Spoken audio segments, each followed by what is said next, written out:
morning, everyone. Thank you so much for coming. My name is Jenny Kwan. I'm the MP for Vancouver East, and I'm also the NDP critic for immigration, refugee, and citizenship. As you know, the Trump administration has brought in measures, bans with travel and immigration. Canadians, we've heard, reject any ban that is based on race, religion, or place of birth. There is no question that this ban promotes hate and intolerance. This ban will have a disastrous effect for thousands of innocent travelers and refugees. Women, children who are fleeing persecution are not going to be able to find the safe havens that they deserve. It will have serious negative impacts on the North American economy as well as academic and cultural development. The NDP is unequivocally condemns this ban. Canada must step up to do its part. We support the government's initial move to provide temporary resident permits to those who intended to return to the U.S. but can no longer do so due to the ban. But there is much more that Canada can do and must do. To that end, the NDP proposes the government should undertake the following initiatives. As mentioned yesterday, we have already called on the government to lift the 1,000 application cap on privately sponsored refugees that was reached within 1 month. We're now also calling on for the government to fast-track refugee applications in the United States that were approved before the ban or whose U.S. applications were near completion. We're calling on the government to work with global communities to address the shortfall in refugee resettlement. As well, we want to see immediate action on this, and that is for the government to immediately suspend the Safe Third Country Agreement with the United States, as we can no longer have confidence that refugees are welcome there. Last but not least, we're calling on the government to secure greater assurances from those traveling from Canada into the United States who are concerned about crossing the border. Moving forward, there's much that we can do, but as we enter into this debate tonight, we want to ensure that we come forward with a plan that the government can implement, and so that we can take our place in the global community. Canadians, we know, are staunch supporters and defenders of human rights. The ban that's been brought forward undermines our Canadian values, and we must step up and to take action. So with that, I'm going to ask my colleague Hélène to say a few words as well. Merci à tous d'être là aujourd'hui. Alors, je suis Hélène Laverdière, députée de Laurier-Sainte-Marie et porte-parole du NPD pour les affaires étrangères. Comme on le sait tous, l'administration Trump a pris une décision extrêmement troublante pour bannir l'immigration, toute l'entrée au pays de gens nés dans 7 pays à majorité musulmane. Cette décision-là nous semble mauvaise en principe à chaque fois qu'on vise un groupe de personnes sur la base de la race ou de la religion, de l'ethnie, ce n'est pas acceptable. En plus, ça aura des effets négatifs très certains sur l'économie, la culture, la recherche scientifique dans l'ensemble de l'Amérique du Nord, sans compter évidemment les tensions internationales qui risquent d'être accrues et les milliers de personnes qui vont souffrir de cette décision-là. Face à ça, le Canada doit défendre ses intérêts, doit défendre ses valeurs. On est satisfait, on approuve la décision du gouvernement d'accorder des résidences temporaires aux gens qui ont été pris de notre côté de la frontière, mais on peut faire plus. Nous proposons notamment de suspendre dès maintenant l'entente sur les pays tiers sûrs, parce qu'on ne peut plus avoir la garantie que les États-Unis vont traiter les réfugiés de manière adéquate. Nous voulons aussi hausser le plafond de 1000 demandes de réfugiés parrainés par le secteur privé, qui a déjà été atteint en moins d'1 mois. Et nous voudrons des mesures spéciales pour accélérer le traitement pour les réfugiés dont la demande aux États-Unis avait été approuvée avant l'interdiction ou était sur le point d'être approuvée avant l'interdiction. Autrement dit, des gens qui avaient déjà fait tout le processus. On peut établir des mécanismes accélérés pour ces gens-là. Il faut aussi travailler, par exemple, avec le secteur des hautes technologies qui a déjà exprimé ses préoccupations, avec les universités. L'Université de Colombie-Britannique a déjà mis un groupe de travail pour voir comment faire face à la situation. C'est important que le gouvernement travaille de concert avec des groupes comme ceux-là et d'autres. C'est aussi important de travailler avec nos partenaires de la communauté internationale pour voir qu'est-ce qu'on peut faire au niveau des réfugiés globalement et articuler la réponse du Canada avec celle de nos autres partenaires internationaux. Ce ne sont que des suggestions à ce moment-ci, mais ce sont des demandes que nous avons. Il y a probablement plus que le Canada peut faire. C'est ça pourquoi nous avons demandé un débat d'urgence ce soir pour que tous les parlementaires puissent ensemble discuter des défis et des avenues et des solutions possibles. Merci beaucoup. On sait le nombre d'applications pour des réfugiés parrainés par le privé. À combien voudriez-vous qu'on monte finalement ce niveau-là? Écoutez, je pense qu'il faut en parler, mais en un mois, le taux de 1000 a déjà été atteint. On sait que les États-Unis ne prenaient pas tant de réfugiés syriens que ça, mais je pense qu'il faut compenser et j'espère que le débat de ce soir va éclairer ça. Ce qu'il faut, c'est hausser maintenant, là, parce que le plafond est déjà atteint. Mais juste pour suivre là-dessus, avez-vous des chiffres en tête sur ce nombre de parrainages privés et sur ceux déjà approuvés par les États-Unis? Vous dites qu'on devrait accélérer leur accueil ici. Est-ce qu'on devrait tous les prendre? Combien en prendre? On ne devrait pas. Le Canada ne peut pas, et c'est ça pourquoi il est si important de travailler avec nos partenaires de la communauté internationale. Le Canada ne peut pas tout prendre, ce que les États-Unis ne prendront pas.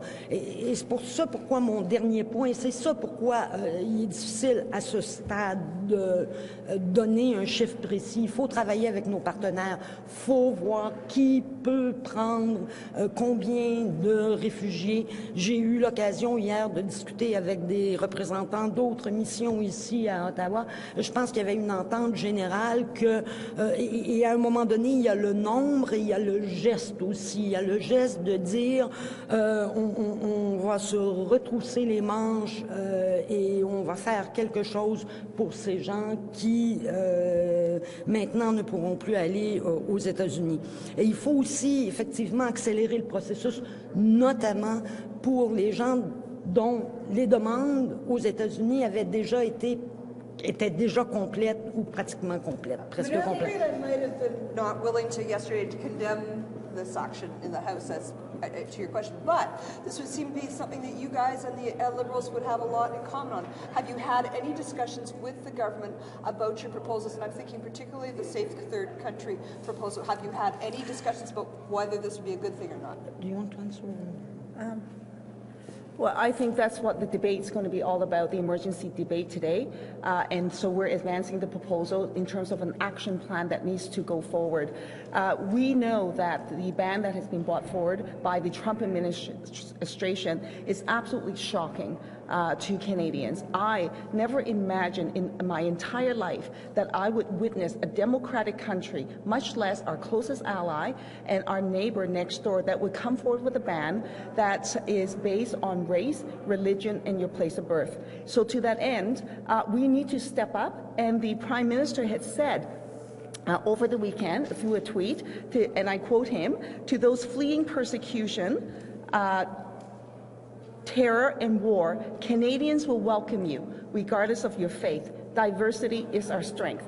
So we now need to ensure that there's a plan to match those words. So one of those things is, in fact, for Canada to end the Safe Third Country agreement with the United States. But you haven't, at this point, had discussions with the government. The NDP and the government haven't had any discussions about this. This is part of the debate that will go forward, and we'll have an opportunity to advance a number of different proposals from all parliamentarians. And the community, by the way, have also been calling for this. We know that Amnesty has actually written to the minister directly making this request, but they are not alone. There are many other organizations as well. We need to ensure that we send a strong message in Canada and with the international community that we will step up and that those who face persecution will have a place to go, which is why another measure related to that is around the refugee sponsorship issue. First, to lift the cap on the privately sponsored refugee cap. But in addition to that, there are a number of people that have been approved for refugee status in the United States, or the application has been substantively completed. So we need to address that issue as well with the international community. Do you think this ban... people that are almost in the United States and now can't come in, aren't you worried that they would take the place of people who have also been waiting for a long time to go through the Canadian refugee process? Which is why we're calling for a special measure. So prior to Trump, we have a series of policies in place and targets in place. So that should absolutely remain, and we should continue with that work, no question. But now, in light of the ban, further action needs to be taken. If we want to make true the Prime Minister's word to say to those who are fleeing persecution, terror, and war that Canada will open the door to them, this is in response to Trump's ban. So we must then come in with special measures to address exactly that. What do you think this ban will do to the relationship between Canada and the United States, and just his overall approach? I'm thinking of the government's bent, which is all pro-life, his remarks on trade, but I mean, where do you think this is going? Well, Canadians have strong values.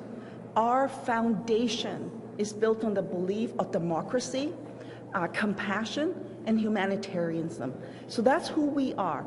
And so, yes, the United States is a close neighbor, and we need to also be clear about where we stand, and we need to take action. Most importantly, we need to take action in response to that ban. And that's what the emergency debate is all about tonight, and this is what our proposal is all about. But as far as people who don't agree with him, I mean, I'm just saying, do you think this message is going to get to him, or is it just about us doing our own thing? Well, we clearly have to work with the United States, but we also clearly have to state clearly what our points of view are and where we stand, where our values are, and then you need to put action to those values. Words are not enough. A tweet is very good. It sends a clear message about where we should be, but following that is that you need concrete actions to go with it, and that's what we're proposing. To implement these measures would mean that we will take action in response to the ban that's been imposed by the Trump administration. En attendant, Madame Laverdière, ce matin, l'ancien whip, M. Leslie, disait qu'il tentait de mettre la pression discrètement sur l'administration américaine. Est-ce que vous trouvez que c'est adéquat? Est-ce que ça devrait être beaucoup plus vigoureux comme dénonciation? Et qu'est-ce que ça laisse présager pour les mesures que vous demandez? Écoutez, c'est certain que ça sera pas toujours facile dans les... Et puis, il n'est pas question comment je dirais, de se crier des gros mots et tout ça. Mais je pense qu'il faut faire passer le message. On dit toujours, c'est d'abord notre premier devoir envers les pays amis et de dire quand on pense que quelque chose ne fonctionne pas ou n'est pas adéquat.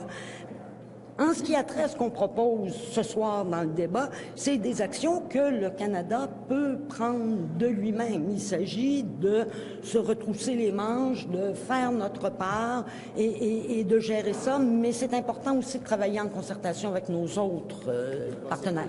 Ils choisissent d'y aller discrètement. Écoutez, moi, j'aimerais voir le premier ministre publiquement affirmer, Mme Merkel l'a fait, quelle est sa position sur cette décision-là du gouvernement américain. C'est sûr qu'il faut aussi travailler derrière les portes closes, mais moi j'aimerais bien que le premier ministre dise enfin, parce qu'il ne l'a pas fait, ce qu'il pense de cette décision-là. On a demandé à M. Leslie pourquoi il n'y avait pas une critique directe. Sa première réponse, avant de parler de discrétion, sa première réponse a été de nous dire pour rétablir les faits, a-t-il dit que le président Obama a signé plus de décrets dans sa première semaine que le président Trump? Mais je pense qu'il n'y a personne qui reproche au président Trump d'avoir signé beaucoup de décrets. Je pense que le problème ici, c'est que ce sont des décrets qui non seulement vont à l'encontre du respect fondamental des droits de la personne, d'éviter la discrimination et tout ça, vont à l'encontre des intérêts, de nos intérêts économiques, culturels et tout ça, comme je disais, en plus d'affecter des dizaines de milliers de personnes et moi, ce que je crains fort, d'attiser les tensions mondiales. D'entendre le secrétaire parlementaire en charge des relations canado-américaines Justifier, d'accord, désolé, je comprends mieux votre question. Oui, ben, effectivement, je pense que c'est pas la plus forte réponse que j'ai entendue dans ma carrière parce que c'est pas le problème, le nombre de décrets, c'est le contenu de ces décrets-là qui est l'enjeu. Et encore là, on ne demande pas au gouvernement canadien de se mettre à crier ou quoi que ce soit, mais ça serait intéressant que le gouvernement du Canada, comme d'autres, comme les Nations unies, comme Mme Merkel, rende clair ce qu'il pense, sa position sur ces décisions de l'administration Trump. Puis le rapprochement que la Maison-Blanche a fait hier avec Québec là, pour justifier ce décret-là, vous en pensez quoi? Très sincèrement, je ne comprends pas ce rapprochement-là. Je pense que la meilleure façon d'éviter des événements comme ce qui est arrivé à Québec, c'est de travailler au dialogue, de travailler au respect et de travailler à l'inclusion. Et non pas au contraire. The president's assistant made the he said the shooting in Quebec City kind of, I'm paraphrasing here, but kind of validates the ban or shows how you have to be. Do you have any comments about that? Okay. Well, in fact, I think that the best way to avoid events like those that happened yesterday is to promote respect for each other's, respect for human rights, inclusion and dialogue, not the opposite. Sur le débat de ce soir, il semble qu'il y aura beaucoup de chefs. Mme Ambrose, semble-t-il, ne sera pas là. Le débat n'apparaît pas à l'horaire du premier ministre. Est-ce que ça vous déçoit? Qu'est-ce que ça vous dit sur l'importance, justement, de dire haut et fort ce qu'on pense de cette situation? Je pense que l'objectif du débat de ce soir, c'est vraiment nous, on a des propositions, on veut en parler, on veut entendre les propositions que d'autres peuvent avoir, que ce soit les conservateurs, les libéraux eux-mêmes, le Bloc ou le Parti vert. C'est un débat parlementaire. Je pense que c'est pas, l'objectif n'est pas de faire un grand tapage. L'objectif est d'arriver à des propositions concrètes sur ce que le Canada peut faire face à cette situation-là et de travailler ensemble pour essayer que ça se réalise. Alors, je pense qu'il devrait y avoir des gens qui connaissent le dossier, qui ont des idées. On va être là pour débattre ce soir et même si monsieur Trudeau n'est pas là, j'espère qu'il prendra bonne note de ce qui se dira durant ce débat-là. Qu'est-ce que ça dit sur l'importance qu'accordent les partis à ce débat-là? Je comprends que vous voulez parler de politique et d'idées, mais si les dirigeants de ces partis-là ne sont pas là, sur l'importance du débat? Écoutez, je pense que c'est un dossier extrêmement important. Nous, c'est ça pourquoi on l'amène sur le plancher de la Chambre et j'espère que tous les partis, je m'excuse, tous les partis seront bien représentés pour qu'on ait vraiment un débat utile qui mène à des solutions concrètes. Have either of you thought of not going to the United States? I'm just wondering in terms of if you had to travel there, would you rethink it? I don't know. I don't know, but if I was a person from one of the countries who's been banned, and even with Canadian citizenship, I would have a lot of concerns with respect to that. There's a lot of uncertainty and I think confusion still with respect to the ban, how it would impact Canadians with dual citizenship, as well as those who have permanent resident status. implement all your recommendations, at what point do you think that might become a problem for the U.S. in terms of them being worried about problems coming through the northern border rather than the southern border? I think that this is a message that we need to take forward as Canadians. This reflects our values. These are action plans that would make a difference, not only just for Canada, but in the international community. I think it's really important that our government, shows its leadership, not just here within Canada, but to work with the international community as well. We're hearing it all over the news that other countries are also concerned with respect to this ban. So the time is now for us to really take up that leadership role and to come forward with a plan, not just for Canadians, but with the international community as well. Have you thought through the argument, the national security argument that they might make in response to this? Have you thought through how you would explain how this would not make things more dangerous for them? Because that's what they're thinking, right? That's their thinking behind None this of our ban. measures puts at risk national security. Dernière question. Nuire à votre relation avec les Américains, notamment sur les enjeux de sécurité? Je ne crois pas. Aucune de nos propositions n'implique aucun risque de sécurité. C'est vraiment des actions que le gouvernement canadien peut prendre et dans certains cas en collaboration avec nos partenaires internationaux. Merci. L'absence de Mme Ambrose ou de M. Trudeau, est-ce que ce ne serait pas pour ne pas être lié à un exercice qui critique le Trump? Je pense pas, mais on a terminé. Merci beaucoup. Thank you.